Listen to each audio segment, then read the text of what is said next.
வர கமெண்ட்ஸில் அதிகமாக கேட்கக்கூடியது ஒரே ஒரு வேண்டுதலுக்காகத்தான் இந்த கந்தசஷ்டி விரதம் இருக்கணுமா, வீட்டில் நிறைய பிரச்சனைகள் இருக்குது, அதெல்லாம் சேர்த்து நம்ம வேண்டிக்க கூடாதா அப்படின்னு கேட்குறாங்க.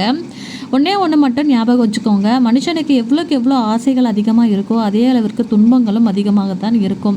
நாம் இறைவனை மட்டுமே நினச்சி அவருக்காக நம்ம பிரார்த்தனை செய்யும்பொழுது பார்த்திங்கன்னா அந்த இறைவன் நம்மளுடைய பிரச்சனைகள் எல்லாத்தையுமே பார்த்துக்குவார். அவர் எல்லாத்தையுமே நமக்கு சரி செய்வார். ஒரு பிரச்சனைக்காக நம்ம வேண்டி அவரை வணங்குறதை காட்டிலும் அவரை மட்டுமே நினச்சி அவர் தான் எனக்கு எல்லாமே, என் வாழ்க்கையில் அனுபவிக்கக்கூடிய பிரச்சனைகள் அனைத்திற்கும் தீர்வு அவரே தரணும்னு நினச்சி அவரை மட்டுமே வேண்டிக்கோங்க.